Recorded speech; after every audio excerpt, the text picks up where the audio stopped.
Hey guys, I'm Jessie Combs. Not only am I a custom automotive metal fabricator, I'm the fastest woman on four wheels. I've won numerous extreme off-road races and a whole bunch more adventures. But there's one thing that I don't normally do, and that's take fancy legendary off-road vehicles in the dirt, especially the brand new Mercedes G-Class. Now this just happens to be one of the very few cars in the world that has looked practically the same for the last 40 years. But now it's been totally reinvented from the inside out. So today I'm going to take it for a drive. I'm going to go down the design checklist. I'm going to test its on-road driving skills and do some off-road driving challenges. And I'm really excited about it. But now, I got to get off this rock first. Let's go four-wheeling!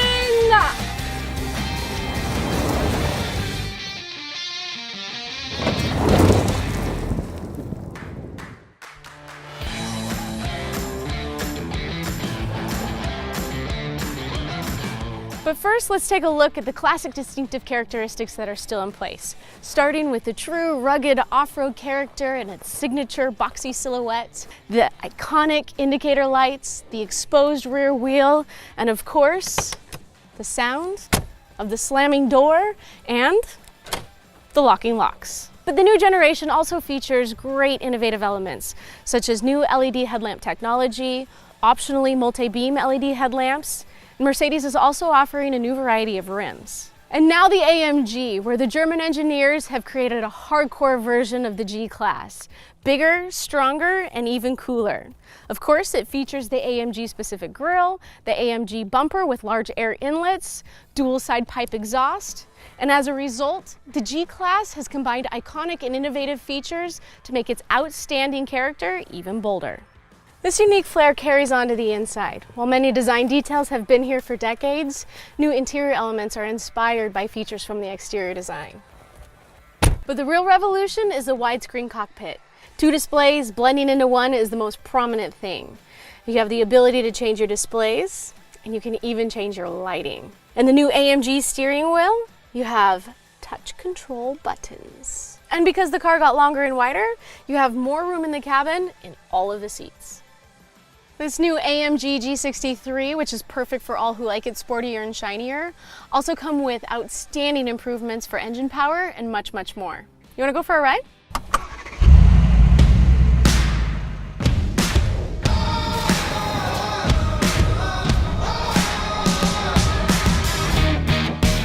I love coming to the south of France, especially in this Perpignan area. It's so pretty. And it happens to be a very historic location for the G-Class as well.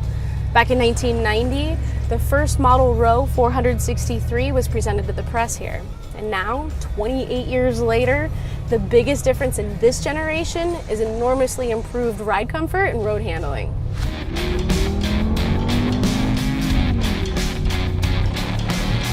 Mercedes AMG has a motto, one man, one engine, which means there's one engineer per engine. They even autograph it, giving it a much more personal touch.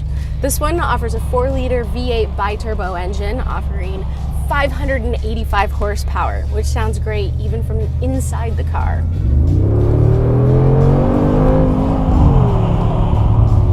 The G63 is rear-biased all-wheel drive, like the G500. You can accelerate aggressively even from a standstill, putting more traction to the ground using all of that massive torque. And the 9-speed automatic AMG speed shift transmission shifts very quickly, getting you up to speed very smoothly.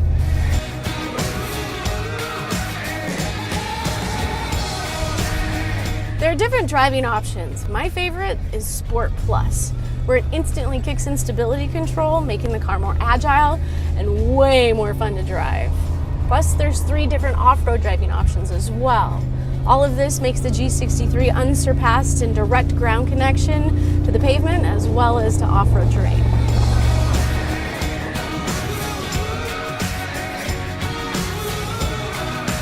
Now, one would think that driving a car this big on narrow streets in France would be complicated, but thanks to the 360 camera and all of the sensors everywhere, it's no problem.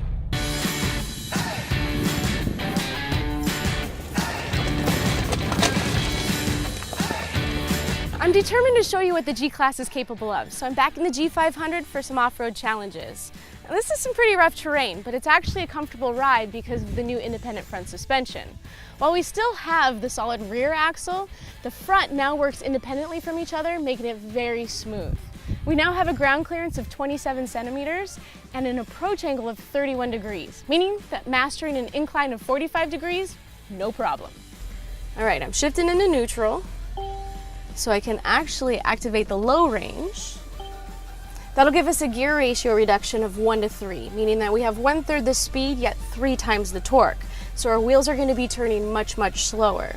We have a shorter transmission ratio, which means that we're just going to have much more control at slower speeds.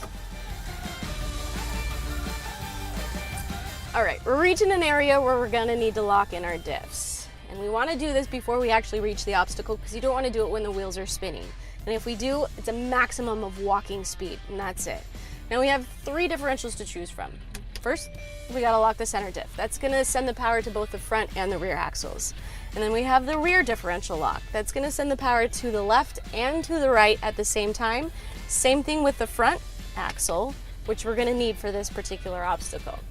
All right, now we wanna approach very slowly and very steadily. You don't wanna have too much momentum or you're gonna lose traction and stability.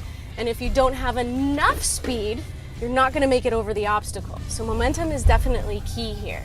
You don't want to steer too much or you're going to get yourself in a position that's very uncomfortable. So minimal steering input. Okay, now before approaching the top, what's cool about this car is you can use the camera surround so you can actually see what's up there instead of just looking at the sky. All right, now we've made it over the obstacle. Everything is good. And I like to unlock my front diffs because what's happening is that when you make a turn, normally, you have a tighter turn on the inside and a longer turn on the outside. So when you lock the diffs, they're turning at the same, so it makes it a little bit complicated. So I just like to disengage them. Are you ready for the descent? Because this is pretty cool. The G-Class can drive down unwalkable hills nice and smooth. All you gotta do is put it into manual first gear and the car will do engine braking for you. So my feet are not on the pedals, I don't have to control it, it just senses when it needs to stop. If you feel a little uncomfortable and need to slow down more, you can always put your foot on the brake pedal and create a nice braking wedge and work on your own speed, just like so.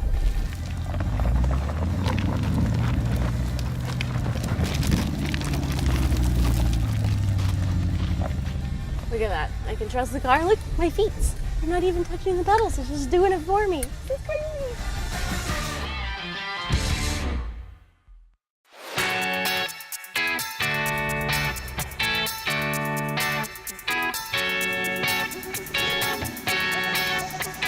A typical situation when off-roading is driving through mud. Now we have standard all-terrain tires on this car, which is all you really need. Now before getting in the mud, you want to make sure that you activate your low range, your center diff, and your rear diff. Now if you think that you're going to need your front differential as well, that's totally okay. The main thing is that we want to distribute all of the power to the wheels as evenly as possible so we can get maximum torque. Now when approaching the mud puddle, you want to go nice and steady. Don't go too fast, don't go too slow. If the car starts slowing down in the middle of the mud puddle, gently accelerate. If you try to slam on the throttle, you're going to be spinning mud all over the place and not going anywhere. So just take it nice and easy. Momentum is also key here. Now you can find the ruts and you can actually drive up alongside the ruts to try and gain traction. We're almost through the mud puddle here, and we're through. After the mud puddle, you want to make sure you dry your wet brakes by tapping gently on the brake pedal. And Mercedes suggests that you clean your car, get all those mud chunks off. It's totally up to your discretion. I have a different way of doing things.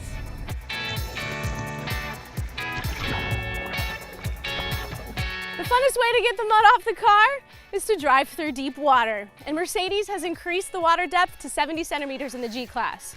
Now before you take the plunge, I highly suggest to test the depth of the water with a stick. Move cautiously. There might be crocodiles in here. Holy moly, this is squishy. So far, so good. I think we'll be all right. Let's go for it. Now when driving through deep water, it is very important to go slow and steady, no more than 10 kilometers per hour. But make sure you don't come to a standstill or that wave is going to come up behind you.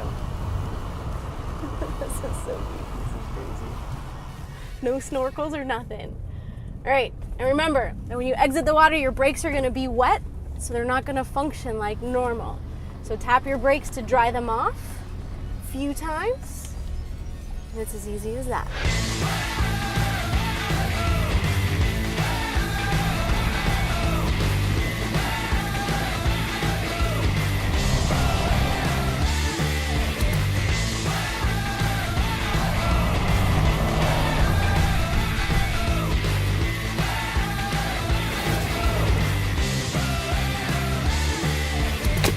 These little legends had off-road capabilities, but I had no idea of the level of the power and the possibilities, especially with this new modern technology.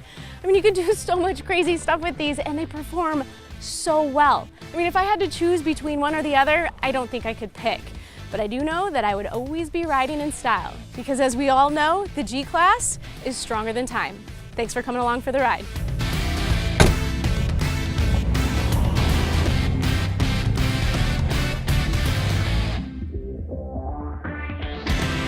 So I'm probably gonna need something to sit on because I can't take my pants off right now.